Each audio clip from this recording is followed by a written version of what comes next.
Assalamualaikum warahmatullahi wabarakatuh.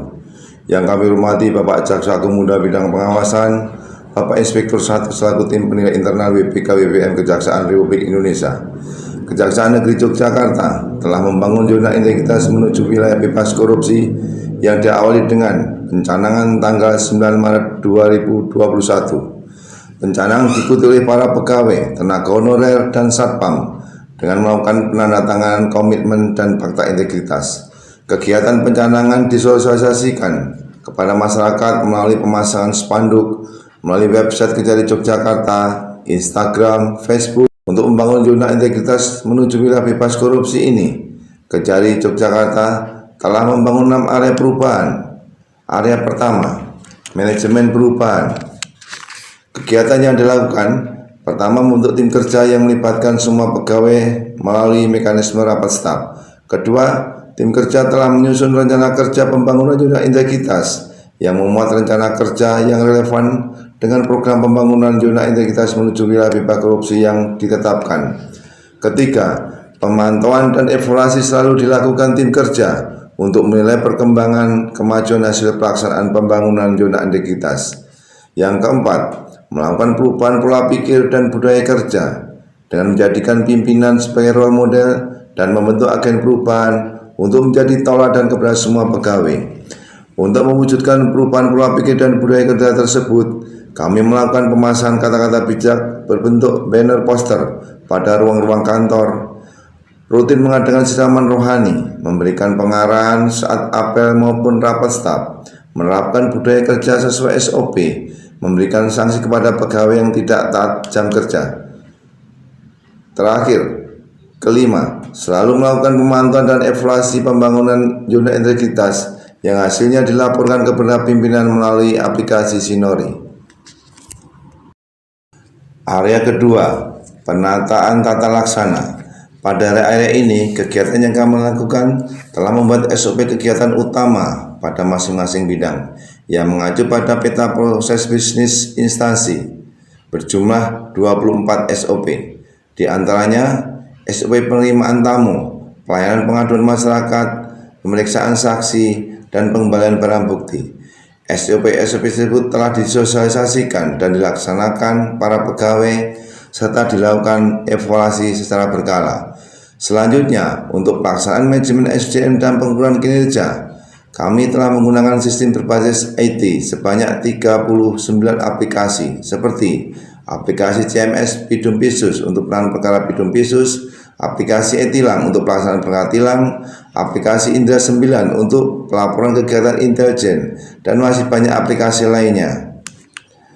Untuk pelayanan publik, kami juga telah menggunakan teknologi informasi yang berinovasi dan berintegrasi dengan membuat sistem pembayaran denda tilang secara elektronik, memakai edisi, dan pembayaran juga dapat dilakukan melalui semua perbankan, GoPay, Alfamart, dan PT Pos Indonesia. Layanan informasi penanganan perkara melalui website yang terkoneksi dengan Pengadilan Negeri Yogyakarta. Pelayanan untuk sidang perkara Bidum secara online, pelayanan pemberian informasi kinerja melalui website, Instagram, Facebook, dan TV informasi publik, pelayanan pengaduan melalui website. Area selanjutnya yaitu area ketiga, penataan sistem manajemen SDM. Pada pembangunan area ini, kami telah melakukan kegiatan berupa penempatan pegawai berdasarkan peta jabatan dan hasil analisis beban kerja masing-masing bidang.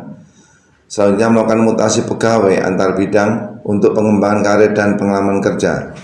Pengembangan kompetensi pegawai juga kami lakukan dan mengusulkan pegawai untuk mengikuti diklat, memerintahkan pegawai untuk mengikuti sosialisasi in-house training. Semua langkah pengembangan pegawai tersebut dilakukan monitoring dan evaluasi terkait perbaikan kinerja pegawai yang bersangkutan.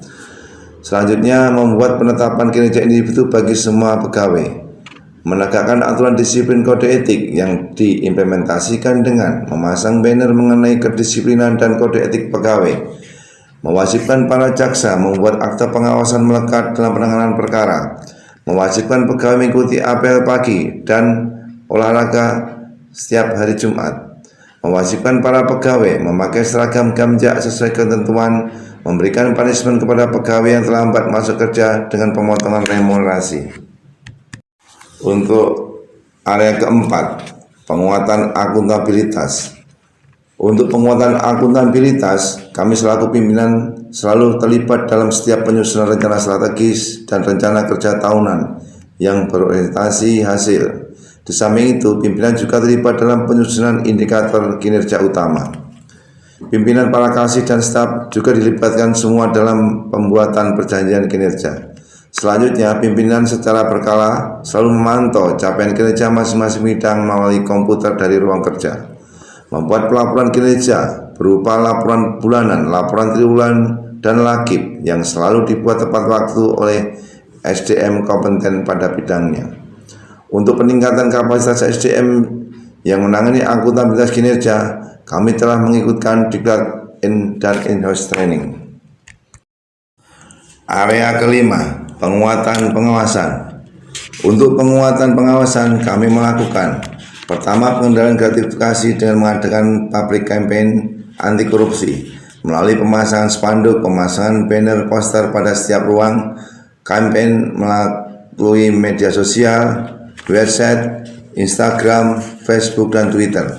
Yang kedua, untuk mengimplementasikan pengendalian gratifikasi, telah dibuat penetapan area zona merah dan zona hijau, layanan pengaduan melalui online, dan kotak pengaduan, mewajibkan semua jaksa untuk membuat LHKPN setiap tahun. Ketiga, mengenai penerapan SPIP, kami telah melakukan kegiatan. Pertama, membangun lingkungan pengendalian seperti mengadakan penilaian maturitas SPIP. Kedua, melakukan penilaian risiko dengan membuat identifikasi risiko dan peta risiko atas pelaksanaan kebijakan yang ada dan melakukan tindakan meminimalisir risiko. Keempat, melaksanakan program whistleblowing system dengan melakukan kegiatan sosialisasi mengenai whistleblowing system kepada para pegawai melalui kegiatan apel pagi dan rapat, dan menerapkan whistleblowing system dengan pemasangan banner-banner di lingkungan kantor, menyajikan pelayanan pengaduan whistleblowing system secara online. Adapun area ke-6 mengenai peningkatan kualitas pelayanan publik. Untuk membangun area ini, kami telah melakukan kegiatan berupa membuat kebijakan pelayanan publik, diantaranya: pertama, menerbitkan 19 SOP terkait pelayanan publik. Kedua, memaklumatkan standar pelayanan melalui pemasangan maklumat pelayanan, menempatkan alur pelayanan pada ruang layanan seperti alur layanan tilang, permohonan izin besok tahanan, pengambilan barang bukti, konsultasi hukum, penerimaan pengaduan. Di samping itu, kami juga memberikan pelayanan yang berinovasi, antara lain berupa: pertama, mengadakan program Jaksa Sahabat Pedagang di Pasar Beringharjo dengan membangun klinik pelayanan hukum bagi para pedagang. Dua, program Jaksa Sahabat Penghayat untuk memberikan konsultasi hukum dan pengawasan para penghayat kepercayaan. Tiga, melalui website dan Instagram, kami menyediakan layanan informasi kepada masyarakat berupa layanan pengaduan online, layanan informasi lelang, layanan informasi perkara tilang, informasi penanganan perkara PIDDUM dan PIDSUS yang terintegrasi dengan Pengadilan Negeri Yogyakarta, informasi penanganan perkara PIDSUS dengan aplikasi Satsus OK. 4. Pelayanan pembayaran tilang menggunakan mesin edisi dapat dibayar pada semua perbankan, GoPay, dan PT Pos Indonesia. Untuk menilai kepuasan terhadap pelayanan, kami juga melakukan survei kepuasan menggunakan IT berupa aplikasi pelayanan pengambilan barang bukti, tilang, pelayanan hukum, pelayanan tamu. Hasil survei tersebut dapat diakses melalui website Kejari Yogyakarta. Demikian paparan kami, semoga berguna bagi kejayaan Kejaksaan Republik Indonesia. Wassalamualaikum warahmatullahi wabarakatuh.